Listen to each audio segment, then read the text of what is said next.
Graça e paz, eu sou o pastor José Henrique e aqui, na Escola Dominical da Igreja Presbiteriana de Nova Aurora, estamos estudando a revista Palavra Viva, da editora Cultura Cristã, tema trimestral, Milagres de Jesus, retratos de sua vida e obra. Lição 2. O Senhor a favor de seu povo. O que os milagres revelam a respeito de Deus. Texto básico, Deuteronômio 33, 26 a 29. Introdução. Vimos que Deus usa milagres com 3 objetivos. 1. Demonstrar seu amor pelo seu povo. 2. Autorizar um representante. E 3. Demonstrar a superioridade do seu poder.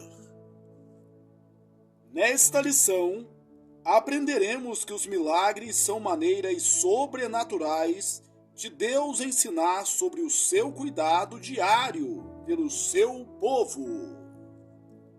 Ele nos dá o pão, a água e também, tantas vezes, nos perdoa e restaura em graça. Também cura as nossas enfermidades e protege do mal. Muitas vezes, nem ficamos sabendo. Finalmente, é Deus quem nos dá descanso. Tudo isso é verdade em todo o tempo, mas tantas vezes duvidamos disso. Somos propensos a esquecer, e os milagres são atos de Deus para nos lembrar.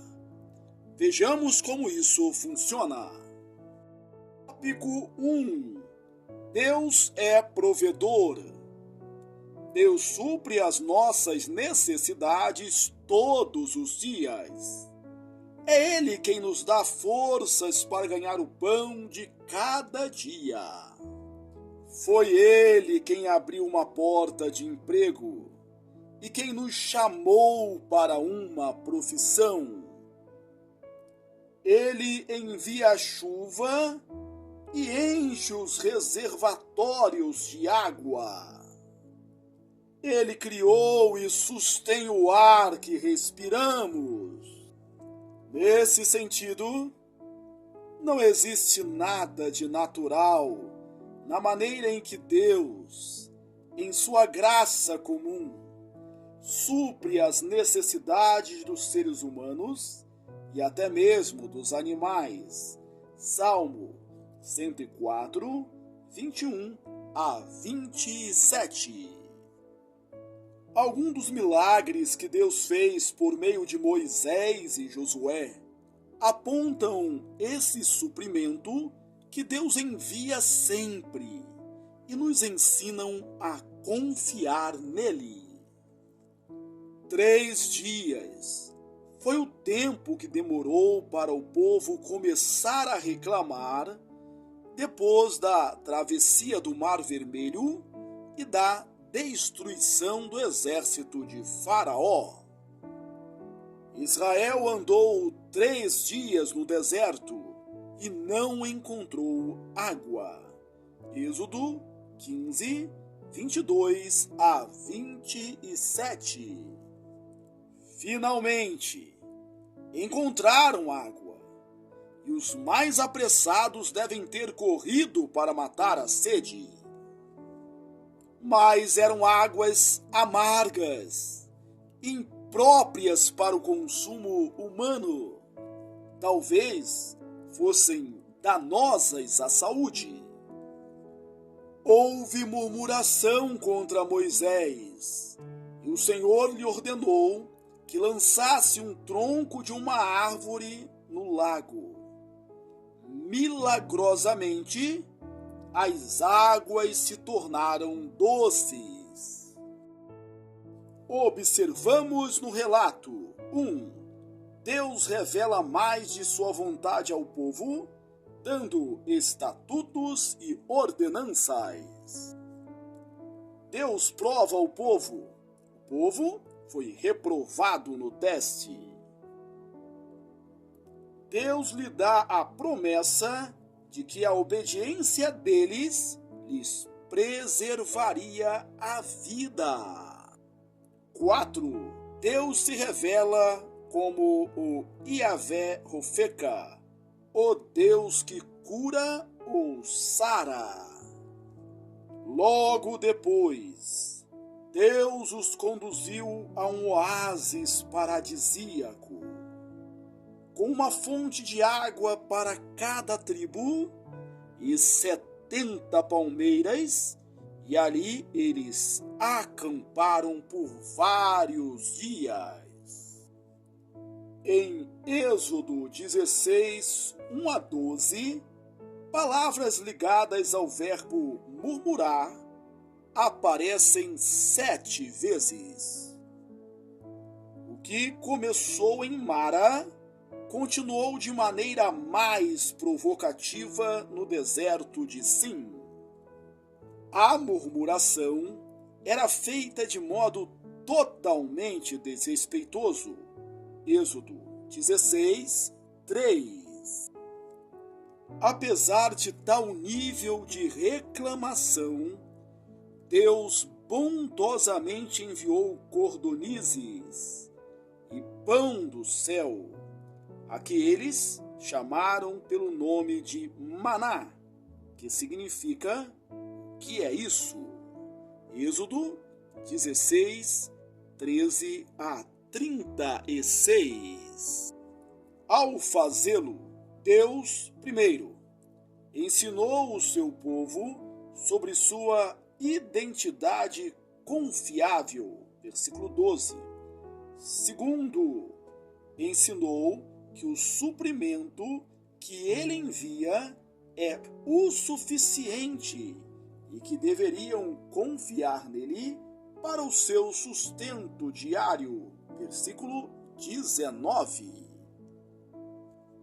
Terceiro, ensinou sobre o descanso sabático, que deveriam guardar também como um modo de confiar na fidelidade divina, versículo 29.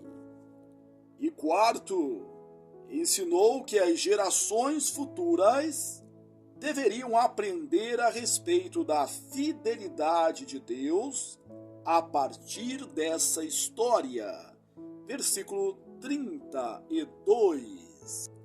Saindo do deserto de Sim, o povo chegou a Refidim, segundo o mandamento do Senhor, e ali não havia água para o povo beber.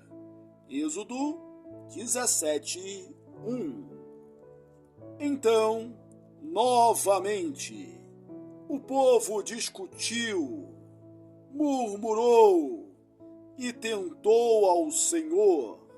Êxodo 17, 2 e 3.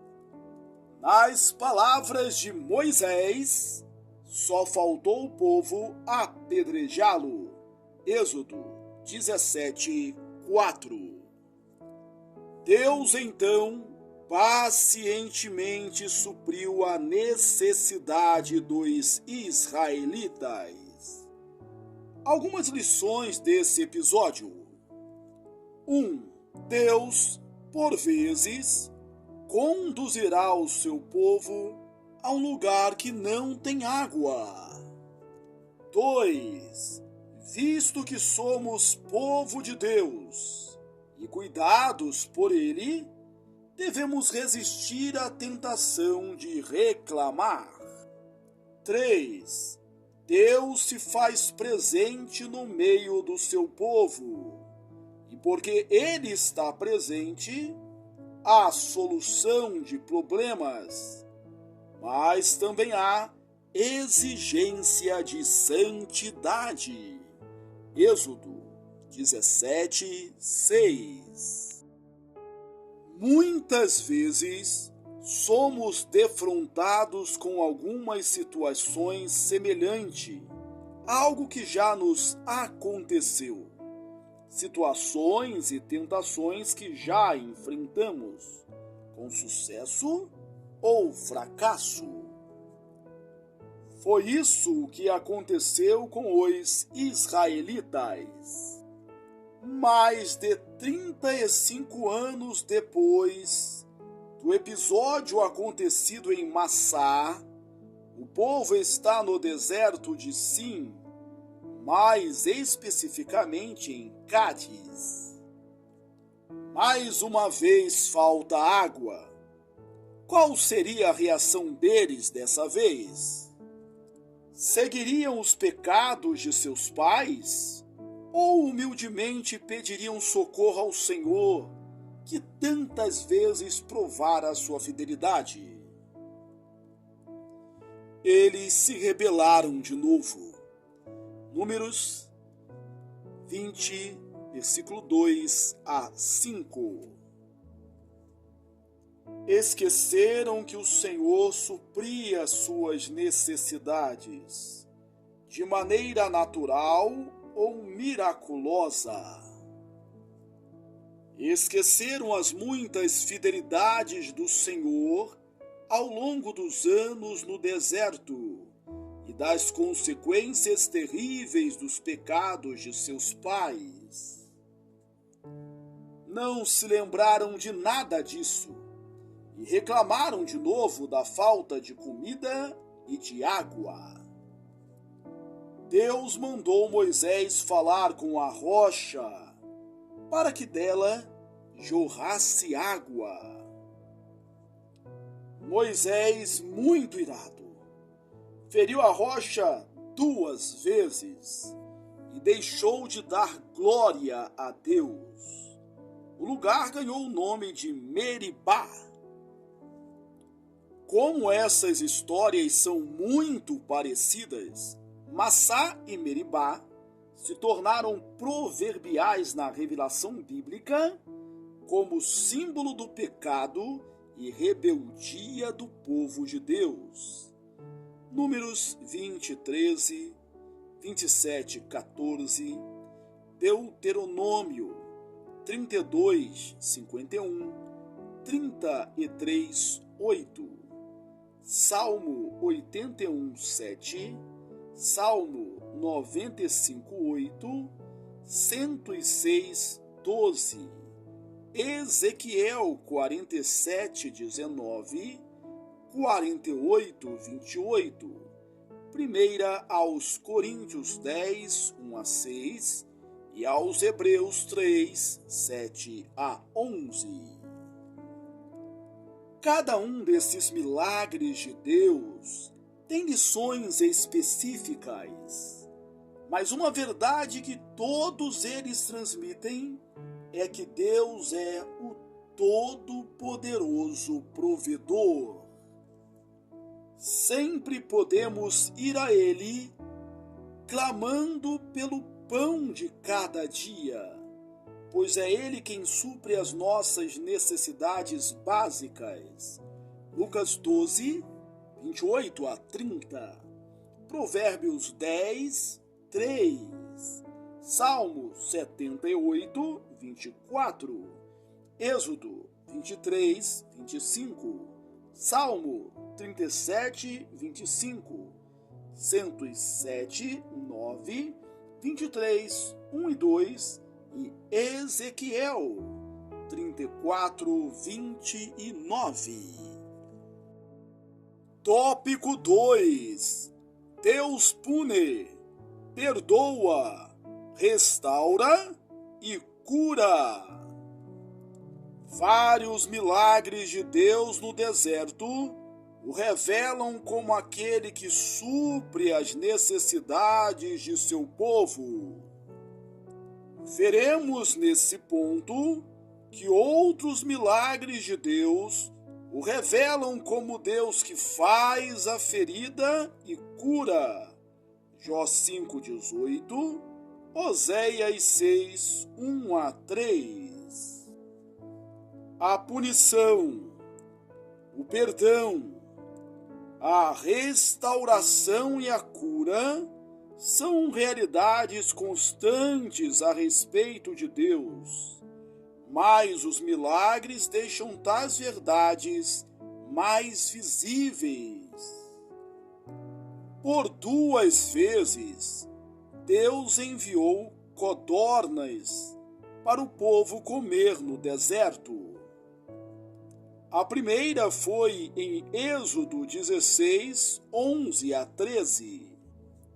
Da segunda vez, registrada em Números 11, 31-34, por causa da ingratidão do povo que cobiçava a comida do Egito e desprezava o maná, Deus deu codornizes, e com elas uma praga que matou diversas pessoas.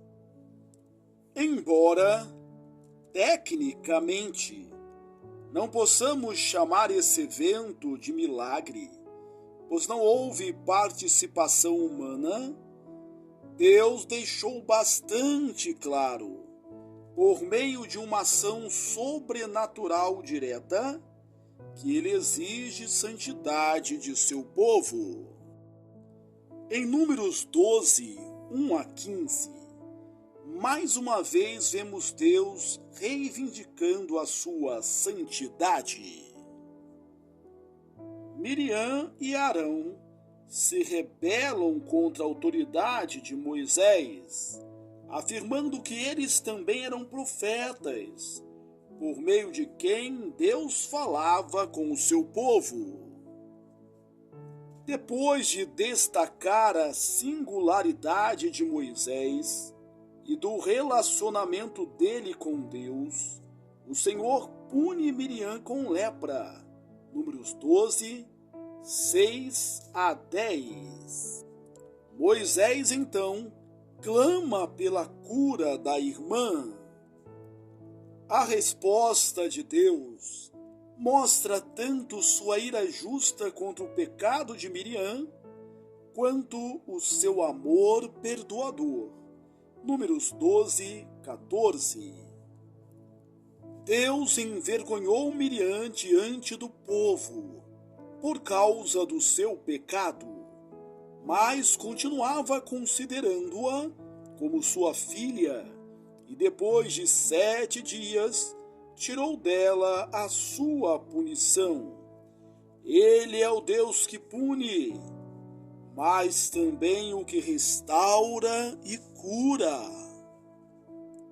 Outro evento milagroso que mostra a santidade punitiva de Deus, bem como sua disposição em perdoar e curar, é o episódio da serpente de bronze, Números 21, 4-9. Novamente a impaciência, a ingratidão e as reclamações entraram em cena. Deus pune o seu povo, mas dessa vez por meio de serpentes venenosas. Então o povo clama a Moisés. Novamente Moisés intercede pelo povo. Dessa vez, no entanto, Deus ordena que Moisés construa uma serpente de bronze como um monumento que seria parte do processo de cura. Números 21, 8. Aqueles que tivessem fé olhariam para a serpente e seriam curados. Em sua conversa com Nicodemos, Jesus usa o levantamento da serpente como símbolo da sua própria crucificação, sendo ele aquele a quem todos devem olhar para serem curados e salvos. João 3, 14 a 18. Tópico 3. Deus é protetor.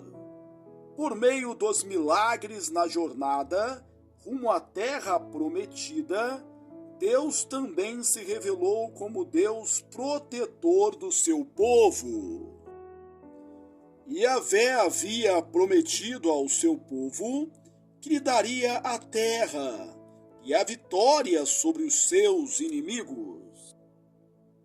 Um milagre que mostra isso de maneira tocante aconteceu na primeira batalha depois que o povo saiu do Egito. Êxodo 17, 8 a 13. Israel estava acampado em Refidim, onde Deus fizera brotar água da rocha.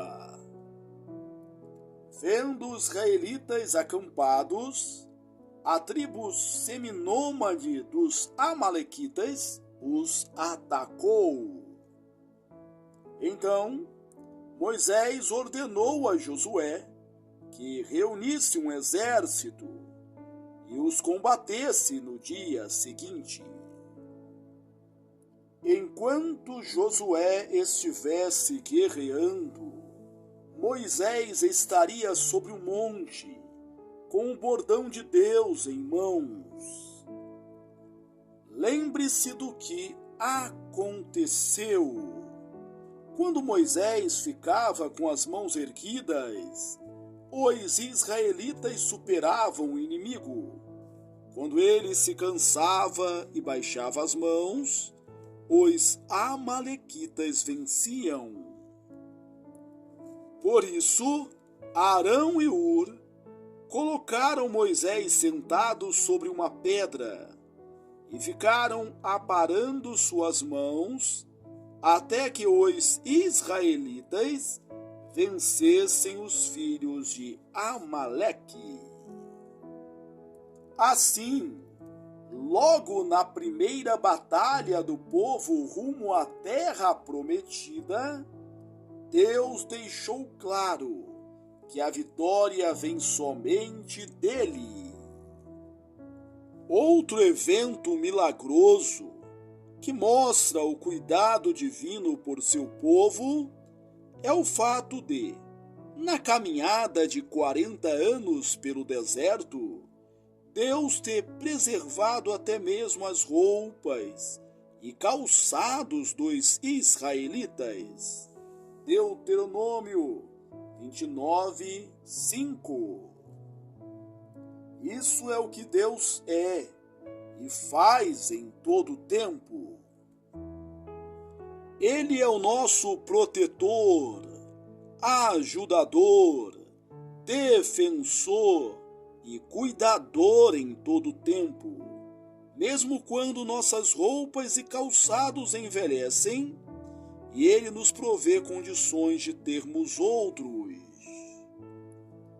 Mesmo quando não vemos o assaltante ou acidente, mas escapamos.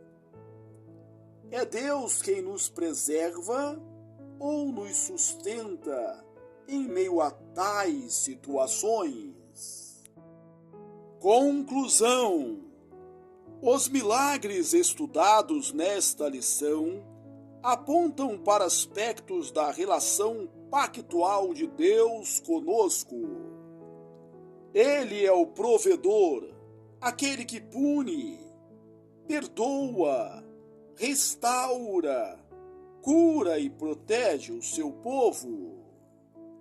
A aplicação: aprenda a ver essa bondade constante de Deus em seu dia a dia, pois, mesmo sem milagres, Ele continua demonstrando seu grande amor por nós, por sua provisão, cuidado, perdão e proteção em todo o tempo. Louvado seja o nome do Senhor! Concluímos a leitura da lição 2. O Senhor a favor de seu povo. O que os milagres revelam a respeito de Deus. Texto básico, Deuteronômio 33, 26 a 29. Que bom que você chegou até aqui. Aproveito esta oportunidade para convidá-lo a ler os meus livros. Você é o que você fala e você é o que você planeja. Um forte abraço, Deus te abençoe ricamente e até a próxima, se Deus quiser.